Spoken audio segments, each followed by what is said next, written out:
Welcome to our webcast, A3 Reports, Polishing the Elevator Speech.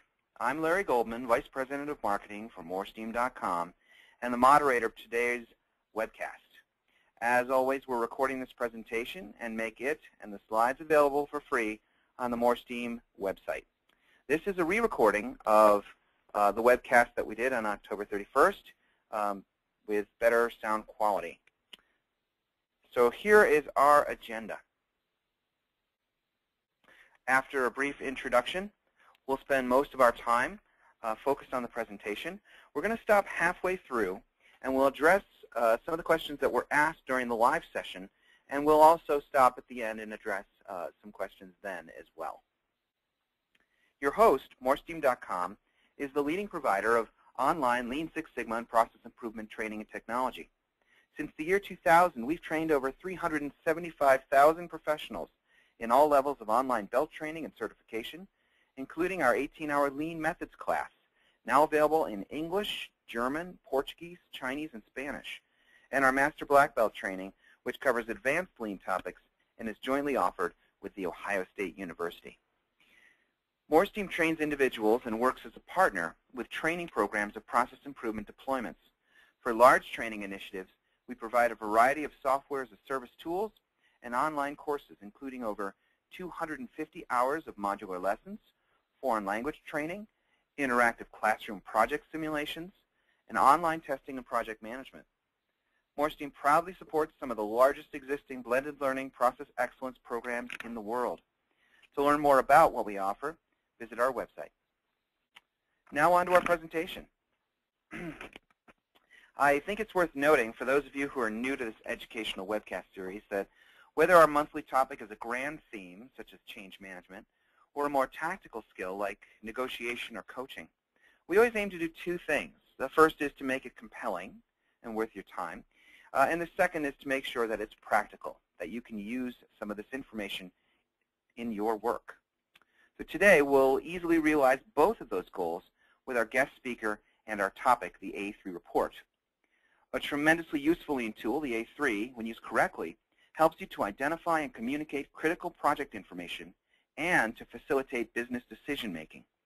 While the A3 has been widely adopted for project tollgate reviews, and you may be familiar with it to some extent, many organizations are still finding that getting belts to internalize what you could call A3 thinking can be a formidable challenge. We'll address that in our webcast today. Our speaker today, Tor Chamberlain, has extensive experience with and a deep respect for the advantages of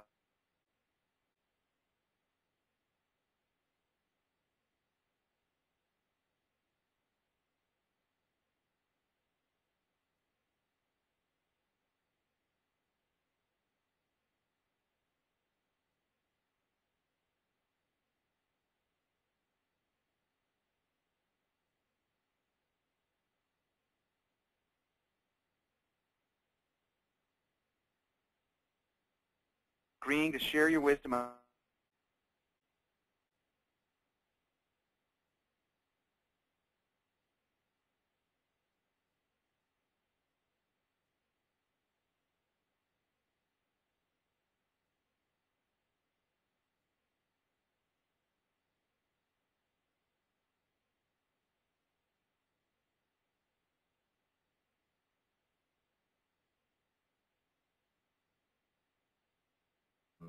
and the like. Additionally, we have Clopay building products, which is well known for their garage doors and their man doors. Ames True Temper, which does designs and builds innovative landscape tools. And Telephonics, which does advanced information and communication systems. To begin with, I wanted to share a quote from Mr. John Shook from his book Managing to Learn, and the part that I found so very important about this was that first half. A3 reports should become a standardized form of currency for problem solving, for dialogue, and for decision making. What's very important about that is it has two functions, not only as a way of sharing information from one organization to another, or from an employee to a boss, or from a one facility to the other dealing with the same issue, but it is a way of thinking It's a systematic way of thinking. It falls right in line with the DMAIC process that so many of us work with, that forces the very thoughtful approach to taking a problem and turning it into a very approachable tactical goal. And we'll talk a lot about that with A3Xs and how they fit into A3s. But I think that first sentence is terribly important. It's a two-piece program or effort. So is it a tool or a process? It is both. As a management process, it is a wonderful way to communicate. It is a way, and part of the title of this presentation is the elevator speech. In one sheet of paper, and I'll describe it here in a little bit, one sheet of paper, in 2 minutes, you can describe a project that is a week worth of work or a year's worth of work. All of our black belts, every project they do has an A3 format. Recently, I saw what I'm sure was a very good green belt project. Somebody was trying to demonstrate their green belt effort that they had done, and I'm sure it was excellent and interesting. And I got through about 3 of the 60-some slides that they sent me. Nobody's going to go through 60 slides. The A3X give you one sheet. It takes you from what the problem statement is down to the bottom left-hand side, which describes very clearly what the goal is. You start back at the upper right-hand side, you analyze it, and you end up in the lower right-hand side with a very clear action plan or completed actions. So if it's completed, it'll say completed, and if it's not, it'll leave a person and a responsibility and when something is due. The problem-solving side, this is the part I think that gets lost so often, that's hugely valuable as well.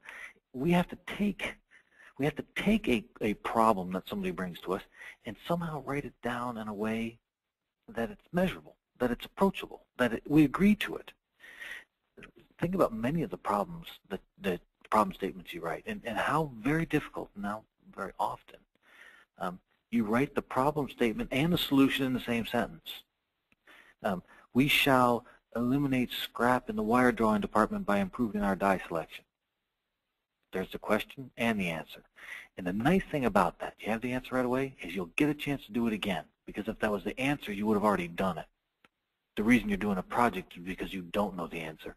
And the A3 should help focus your mind on getting to the right problem. Solutions are not really the difficult part of this. It's the question that's difficult. So to begin. Larry, did you mind, I know we did some polling. This is an opportunity to discuss a little bit about what our audience, what in general people were seeing with regards to how familiar people are with A3s and A3Xs. From my notes, about 39% of the people use A3 or do not use A3s. 55% use them somewhat, and 6% use them all the time. And Clopay is falling in that 6%, and we really find it terrifically valuable. One of the questions I was asked not that long ago is, when do you use an A3? My response to that is, if it's a project worth doing, it needs an A3. If it's a just go do it, then just go do it, and don't make it an A3. But that's not what we really do for the most part. There's not too many one-off answers anymore. So most projects deserve an A3. Some are very, very large, a year's worth of work, or many projects that fall from underneath it. Some are very, very small and very approachable. A3s have different sizes and shapes, and depending on your preference or the style that you use, can be very applicable to different industries or different approaches to the same problem. The second half here, and this one I also found interesting, was, does your organization use an A3X report? Interestingly, 7% do. 12% do not. I'm sorry, 7% are familiar with it. 12% are not. 81% are not familiar with the A3X at all, which took me back. I suppose it's one of those things, when you've heard it a few times and you get involved, you think everybody's involved. I'm going to show you the A3X and how we use it. To begin with, the A3X is also known as an X matrix. If you look at the book, the Hoshikei for Lean Enterprises, Mr. Jackson here, he shows you an A3X, an X matrix. And if you see it, if you start on the left-hand side, you go from strategies to results to process to tactics. Those are the terms and terminology that are used in the X matrix. Very, very similar to what we call an A3X. A3Xs have more than just those 4 branches, and we'll connect those in a moment. It also has some interaction plots, and you can see how pieces fit together. Are they strong relationships, or weak relationships, or no relationship at all? The X matrix can also be used very well to bundle A3s together. Helps us with our interdependencies, and it connects us to the bottom line results. Because we start in strategies, we end up with tactics. Or, let me show you Clopay's. You get something like this. Oh my goodness. There's a lot happening there. So I'm going to take you to an Excel version of this just so we can move around. And if you see here, our A3X has slightly different words than the X matrix. We use objectives, measures and targets, action programs, and action items. Objectives. Objectives are strategic things. Something that somebody says, your department shall, your plant shall, your personal goals are objectives. By the time we walk around in this circle, we'll end up with, in order for me to meet my plant objectives, I will do the following several things. And then we'll attach those to A3s. So we can take strategic objectives and turn them into actionable tactical items.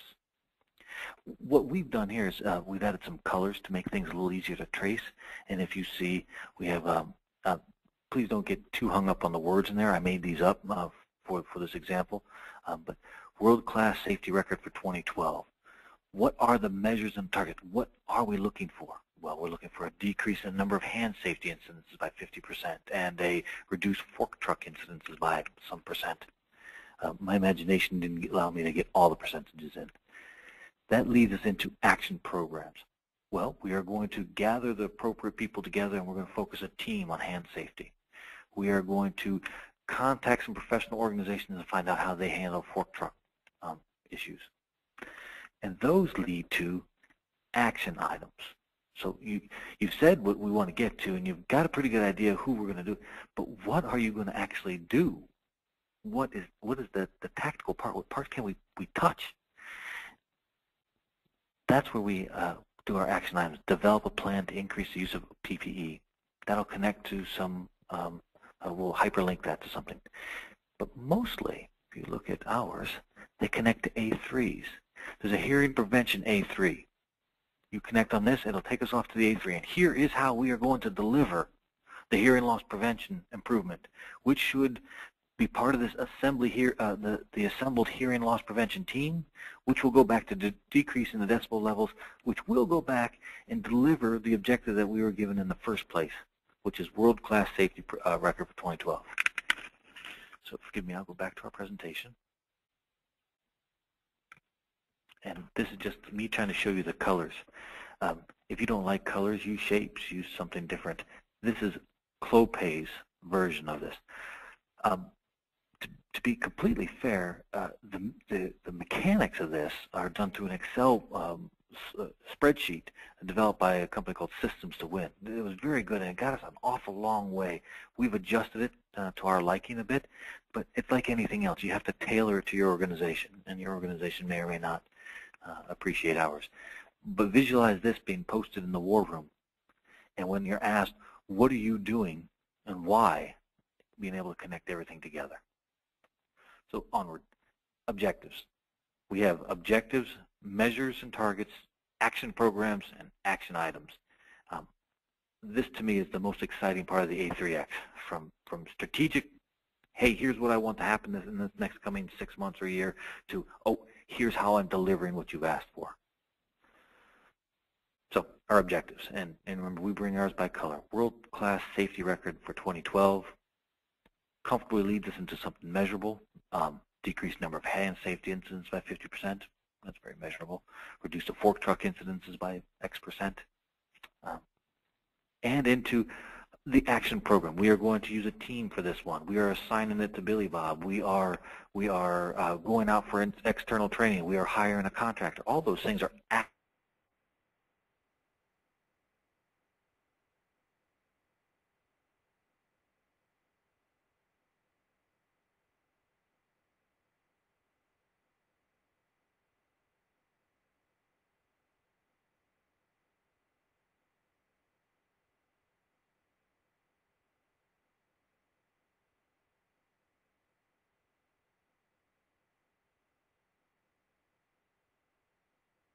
on delivers back to those objectives. Before we go on, Larry, were there any questions about A3Xs? And then we'll talk about A3Xs and A3s, how they connect. Sure. Thanks, Troy. That's great. We did get a number of questions in at this point around the A3X, so I thought we'd repeat these because they're excellent questions and certainly give you a chance to talk about Clopay's take on these and what you know about them. The first question was, how do you make sure that the A3X is related to the corporate business strategy and not the lean department strategy? Oh, that's a tough one. Because as we all know, we can muddle up anything that has connections like this. The objective and the focus of the A3X is to force you to make those, as I connected those lines in color, is to force you into that thinking in a step-by-step portion. Those original objectives that come from on the left-hand side had to come from someplace. And we're just trying to make sure that by the time we get to the actionable item, we can feed back to that. If the lean department is the one that's setting the objective, well, then it's the lean department's A3X, and that may be fine. But is it delivering what the company's goals and objectives are? It won't be able to connect. Yeah, and that'll become obvious through the A3X. Yes, yes. If you cannot draw the lines, and in our case it was colors, if you cannot make the colors match up, then you're disconnected somewhere. Yeah, sure. Okay, second question was, at Clopay's process, does the executive team use the A3X to structure the company-wide strategy for each year? Yes and no. It's a matter of degree. Operations has a tendency, just like most of the Lean Six Sigma type projects, seems to be the one that drive in, and so operations is the most developed.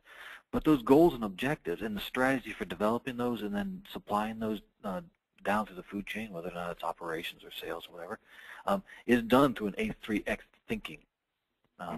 It's not as colorful and as broad. It's simpler, but it is still the same mechanics that are used. Okay. How successful has Clopay been at having your management adhere to the A3X? And an example would be, do projects occur for your team that never made their way into the A3X planning sessions? Boy, I would love to say you absolutely not. No. But that's not the truth. The world's still a very complicated place, and we are working these processes up the food chain and down the food chain. Our management is open-minded and approachable and engaged, but there's still many personalities involved in these things. So it doesn't happen on the first day, that's for sure. Yeah, and one last question, from me actually, just listening to you today is, I see the A3X and I think, okay, project planning and tracking tool, but it's different. It's a different take on that. I mean, do you use a traditional project tracking tool as well, or how do you get people that maybe might in their own business be using one of those to think more around using an A3X? Well, yes, we have some very good project tracking tools that are actionable. We have a Gantt chart, for example, with all the different things and all the responsibilities. That is getting into how do you go about making something happen. The point of the A3X is to take that strategic thing, that very soft but very important thing, and turn it into someplace where you can use a detailed project management tool because now you know what the project is. I mentioned it earlier that it's not the answers that are hard, it's the questions. And we're trying to take that left hand, the A3X does a nice job of taking that rather broad strategic objective and turn it into an actionable item, which we can use project management tools with. Sure. Our A3s are also used in that manner. We manage projects using A3s. Excellent. Well, let's continue on. Okay, very good. All right, an A3. That is Clopay's A3.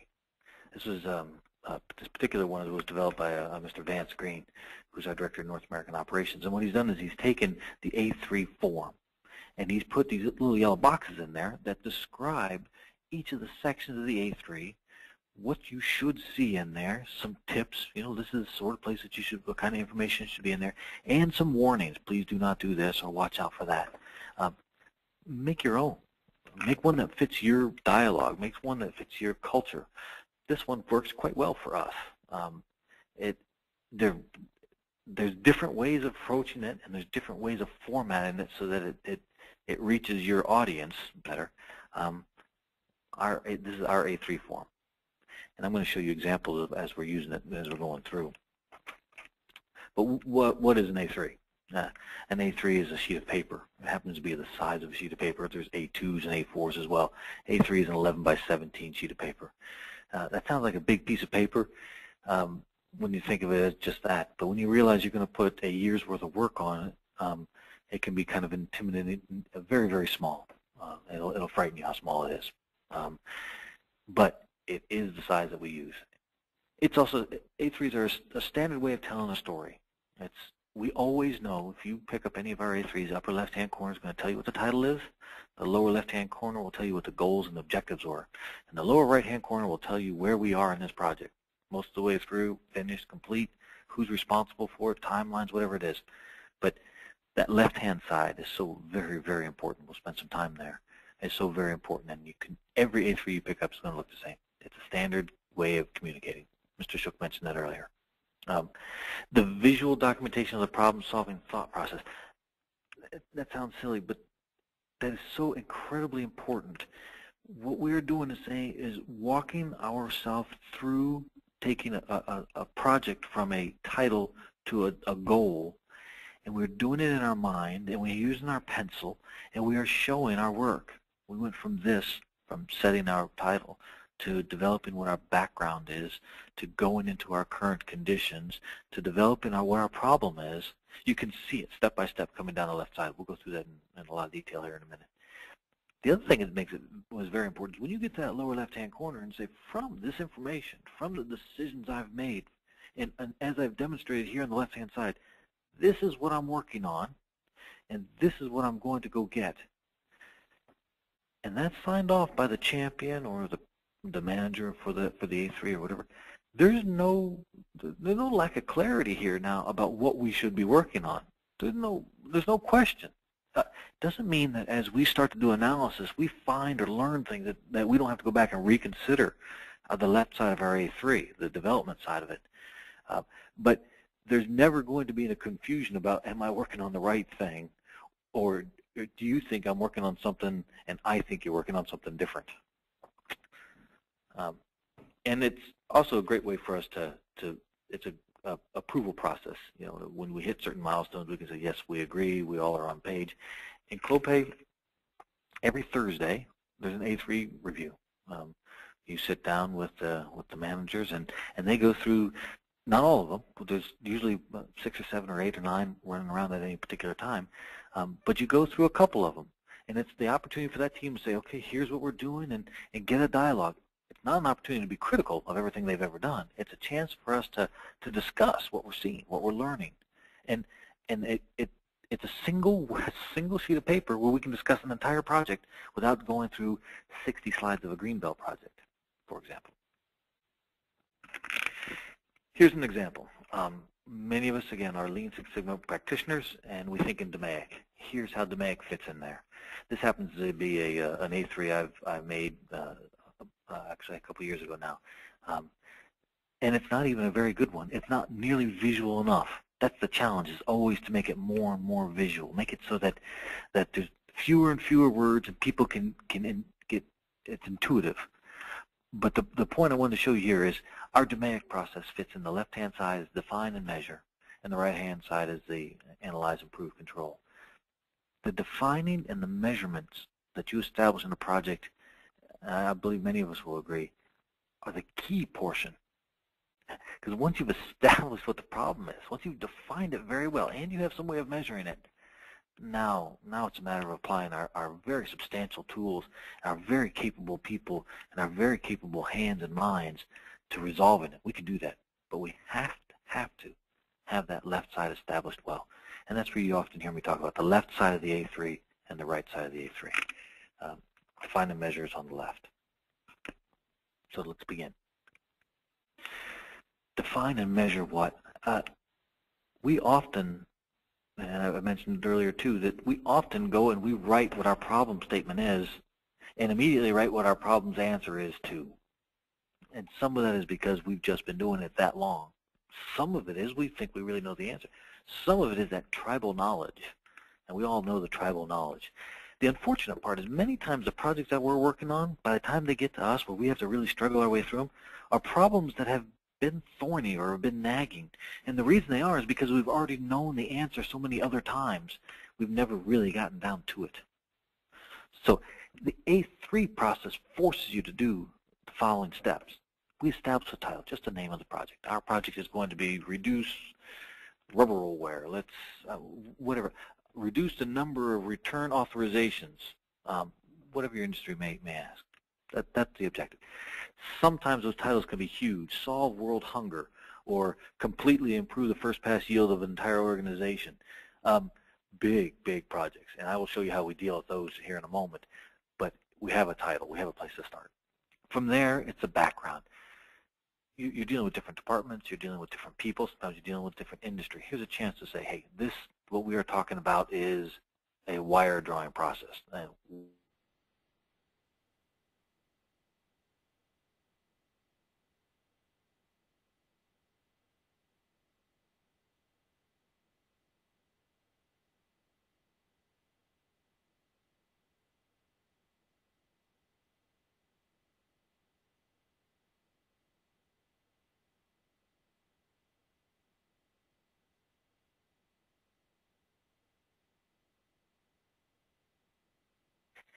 This should be the easy part, yes? Typically it's not, because we don't really care what you think. We don't care what your buddy thinks either. Nor do we care what the historical experience was. It's important, but it's not the only thing.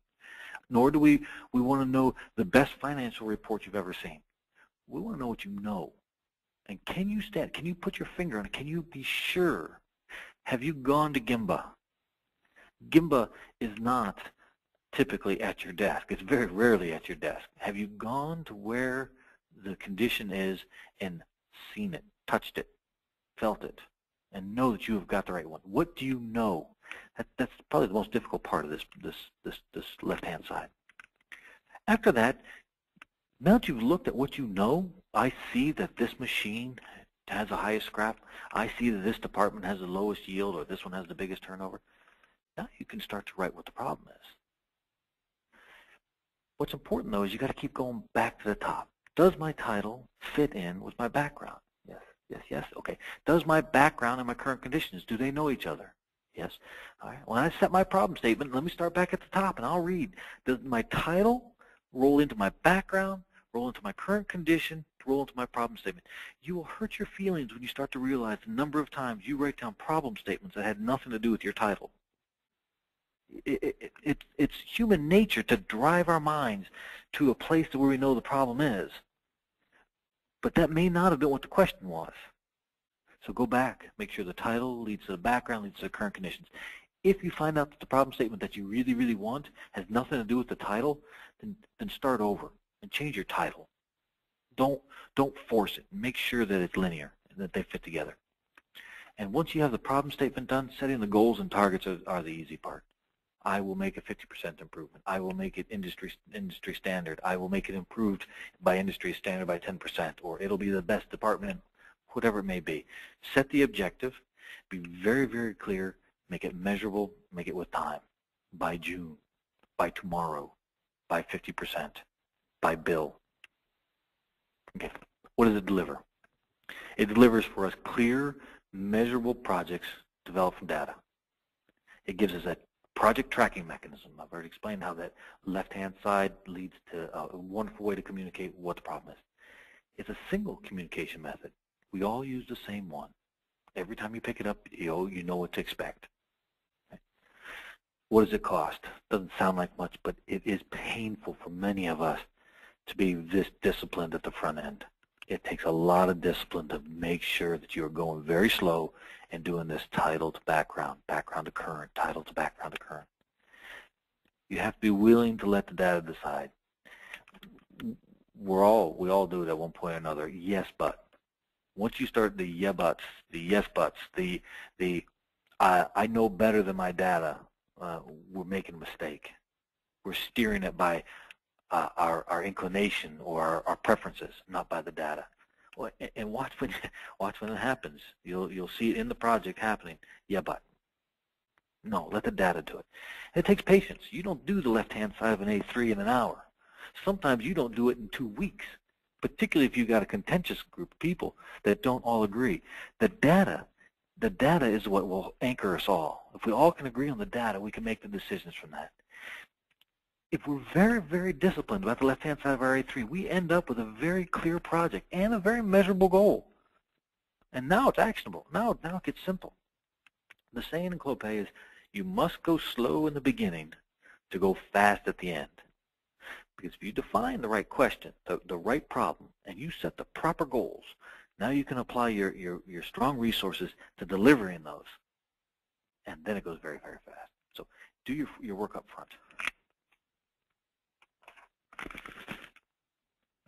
Next part. Focus on the problem, not the format. We have a tendency of getting so very excited about making things dynamic and colorful and bright. And we have these wonderful software packages. But sometimes we get so detailed into those things, we forget that we're actually trying to get down to a problem. This, to me, is a wonderful A3. It's done by hand. All my black belts have to do their A3s by hand. Later on, when they're presenting up the food chain and they're getting their pass, their measure and analyze, yeah, they can go ahead and start to make some of this digital. But I don't want them spending all their time struggling to figure out how to get that graph just so, or the colors just so, or the font. That's not what's important here. Don't discount the value of taking your pencil and sitting at a piece of paper and walking through it and not worrying about the computer. Just worrying about what it is that you're writing and what you're hearing and the data that you're collecting and what you're writing down there. The gentleman that did this one did not spend a lot of time trying to figure out how to get a truck icon. Nor did he spend a lot of time about figuring out how he's going to make that the parts that were important stand out. He took a red marker, he drew around it. And then when he found something he liked, he put green marks through it. That was what was important here. This example it was a working document that was used by a team to come up with first the left-hand side, but they kept going. They did it on the right-hand side too by pencil. After you've worked on it for a while, sure, you can make it pretty. There's lots of neat ways to do graphics and things, and sometimes this is a very nice way to communicate a project. You've invested enough time in it. It's a wonderful way to be able to put it in front of a larger audience. Not everybody can read your handwriting, etc. But you know the truth is that the real value of this left-hand side is by doing it by hand, forcing the people to work on the issues and the information, not the formatting and the computer program we have. I can't stress that enough. Most people won't really believe it until you sit down and try it. And I would encourage you to read some of the books I've mentioned, and they will also stress the importance of taking all the wonderful tools we have out of the equation and letting our minds get involved in it. Do you remember what I was talking a moment ago about sometimes these projects come out very, very large? The example I'm going to use here is we have a project that says increase the first pass yield for the entire department. Well, we all know that that's probably a very big project.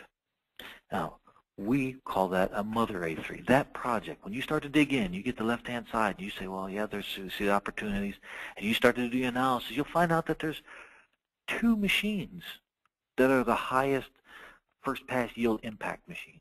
We call those daughters. So our mother, to improve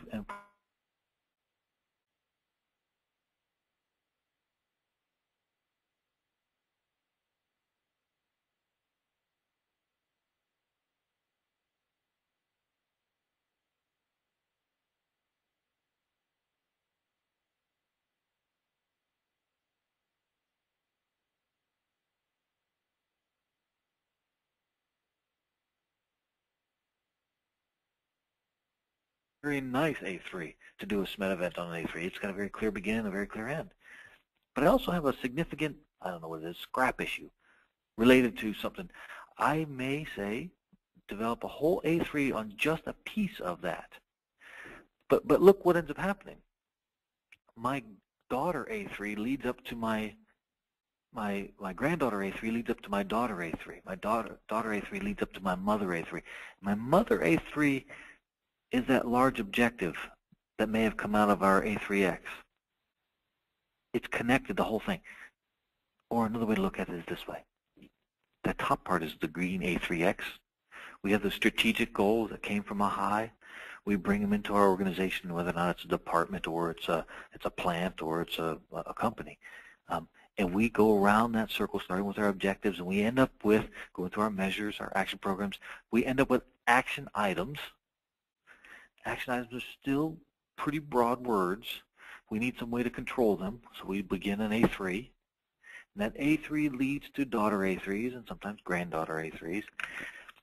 But if I had all that whole A3X and all the action items, and I had all the A3s that went with it underneath here, I can show you at any particular time when somebody says, what are you doing about delivering the strategic goals of this department, plant, organization, whatever, you can very clearly say, here are the technical things I am doing to deliver those strategic goals.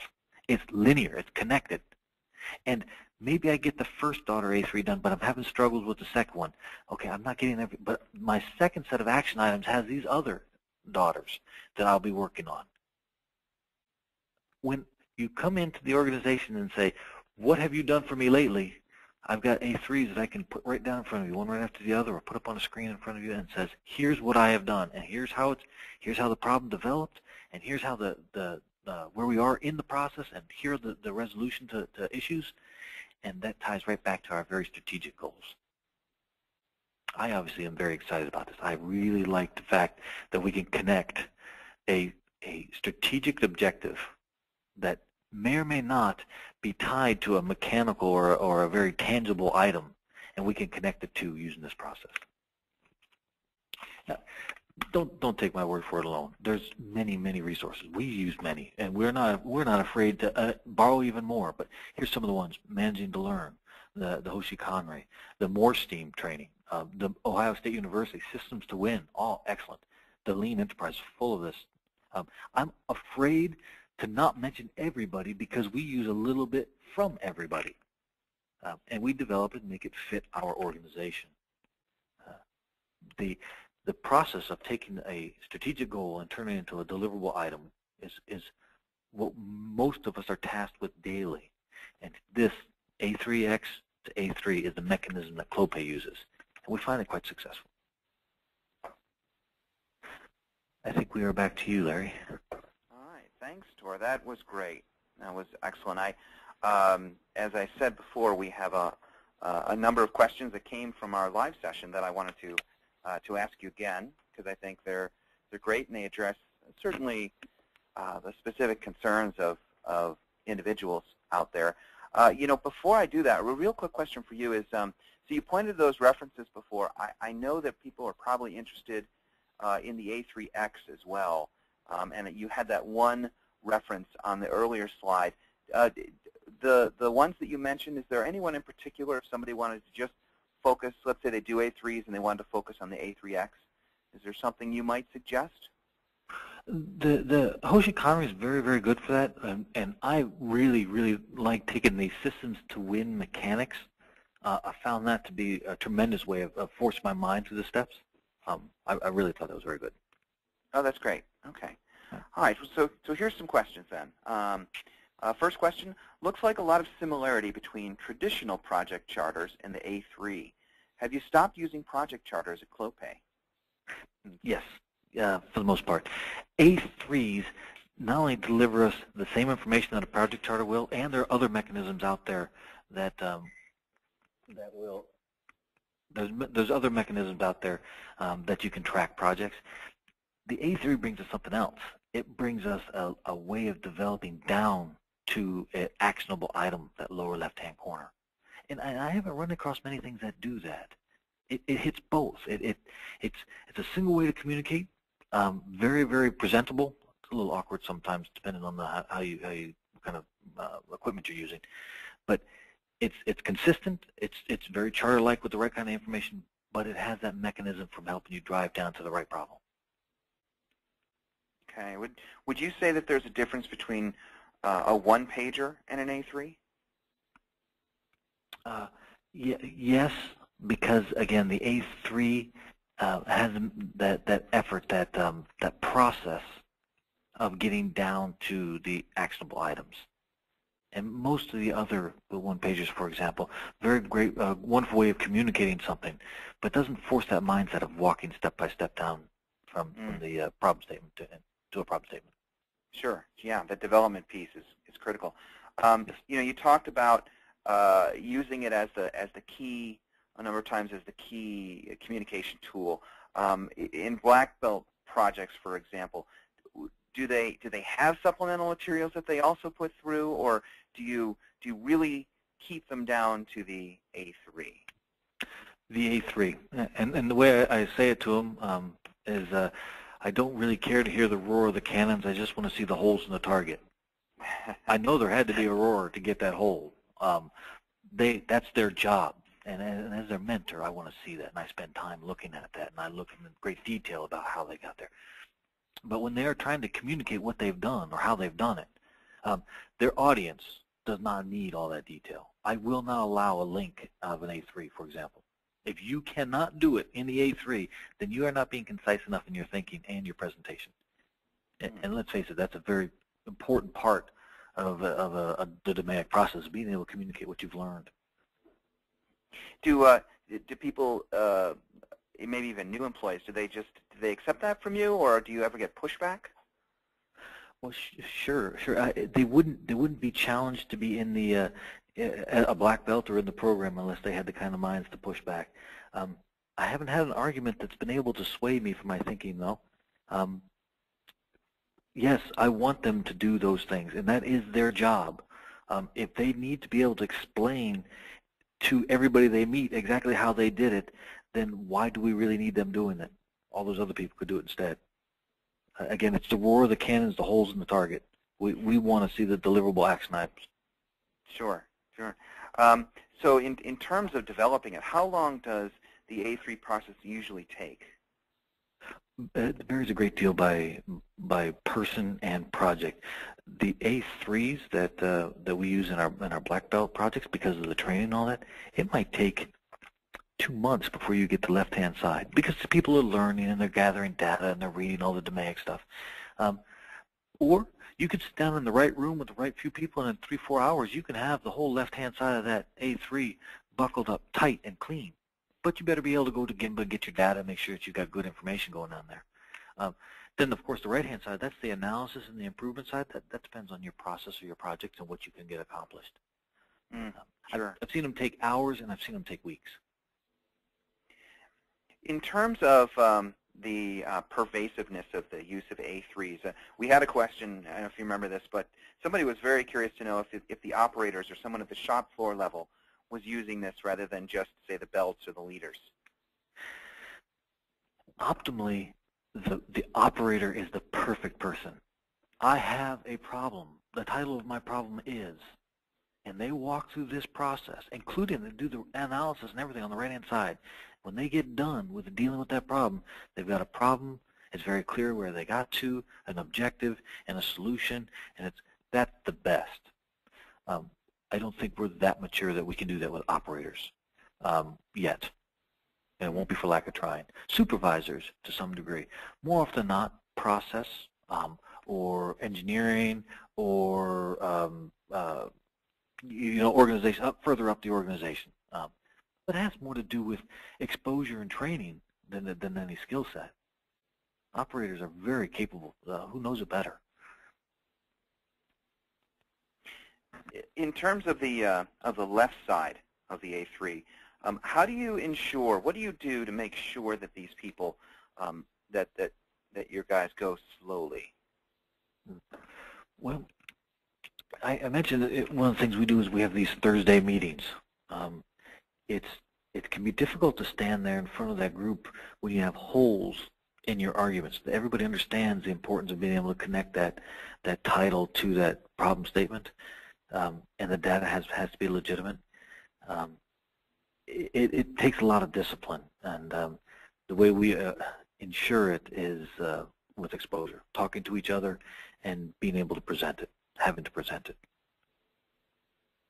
Good. Here's a question that someone asked. If you remember this one, you know, one of the issues that always comes around process improvement or lean projects are, you know, the sustainability of it, to avoiding the sliding back of performance afterwards. Is there anything in particular about the A3 that you found is helpful, maybe more helpful than other tools to combat that or support that sustainability and combat the backsliding, the potential backsliding? It's two pieces, and it's a little bit of discipline. The A3s are wonderful to communicate and put in your war room or your area, and you can put it up there. People can walk up and they can see where you are. Because we keep it visual and color coded, you can also demonstrate the life of the project, where we are, and it's not hard to go in there and check on the progress. So it's wonderful for that way. But what do you do when you get to the end of it? How do you keep, you know, those improvements that you've made from no longer being improvements? How do you do the sustain part of the 5S? How do you do the control part of DMAIC?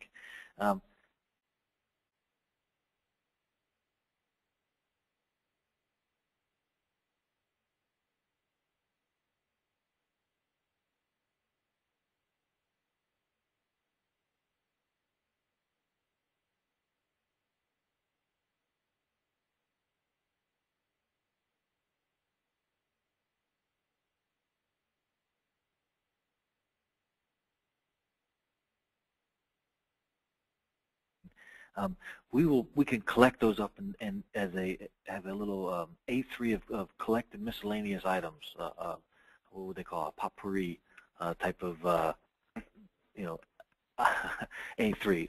It sounds silly, but it's a way of keeping that in front of people all the time. Hey, these are not done yet. And by the way, your name's next to it. And you said you'd have it done on Tuesday, or you'd have it done in July. And that way we can get them all cleaned up. Nice. Good. Yeah, I think that's a great answer. Here's maybe a bigger question, just a couple more. What challenges did you experience in implementing the A3s across Clopay, and how did you overcome them? The challenge is it's very difficult for people not to want to show everything. I told you about the 60 slides from a Greenbelt project. People are very, very excited about the thing to do, and we can be very proud of what they've done. It's hard to make people understand that we believe them. They've done the 59 slides in between. What we're really interested in is that last piece. So it's part of that's attention and caring and helping people understand that we respect the job, right? I forgot the second half of what I was going to say there, well, Larry. How did you overcome these kinds of issues? Well, persistence, and that fortunately that persistence comes for us came out of North American operations, pressing it all the time, trying to keep the discipline there. And now we train everybody, every process person, every salesperson, every new black belt understands and has to communicate through A3s. What's really kind of exciting though is we've been doing it enough, and our projects have been successful enough, and they've gotten enough exposure that our upper management, it's become an expectation. It's became a, as Mr. Shook said, it's a currency of communication. And now, as that gets healthier and that currency becomes more valuable, it becomes less and less of a problem of keeping that discipline. Okay. I've seen the same A3 be presented in that Thursday meeting, presented in a black belt final presentation, and presented to the CEO of the company, all within the same week. That's great. Yeah. Final question. So here's from somebody who is guilty, by the way, of one of the 60-pagers. They say they've used DMAIC storyboards, and they're considering using A3 reports. Is it okay to switch to an A3 without first implementing A3X? Yes. Yes. It's nice to think if you could do it from the left to the right, from the A3X down to the A3s, but boy, the A3 is such a win. It's such a way of controlling, such a clean way of communicating, and frankly, that's where we started too. We got into A3s, we got them under control, we learned how to use them, we started applying, we realized, wait a minute, there's a bunch of these things going on. We can't always explain how they tie back to the original goals. The A3X came in and tied it all together nicely for us. But absolutely, take the A3 every day. All right, well, thank you so much for answering all these questions. We do appreciate this, your time, Tor, and your sharing the whole Clopay A3X and A3 experience. A few last items I have here. If you're interested in advanced lean topics, perhaps it's time you consider the Master Black Belt training that's offered by MoreSteam and the Fisher College of Business at The Ohio State University. It's a joint program that you can start at any time. It includes 4 weeks of training, 2 online through the MoreSteam portal, 2 live at the OSU campus in Columbus, Ohio. And we do cover advanced lean topics amongst many other topics: negotiation, leadership, advanced statistics, the things that Master Black Belts need to know and need to be tested on. We'll be uploading this recorded presentation as well as the slides and to the website. Our next webcast takes place on November 28th. Neil McAteesh of Raytheon will discuss things your teacher never told you about test optimization. Register today and be sure to join us. This concludes our webcast. Thanks for attending.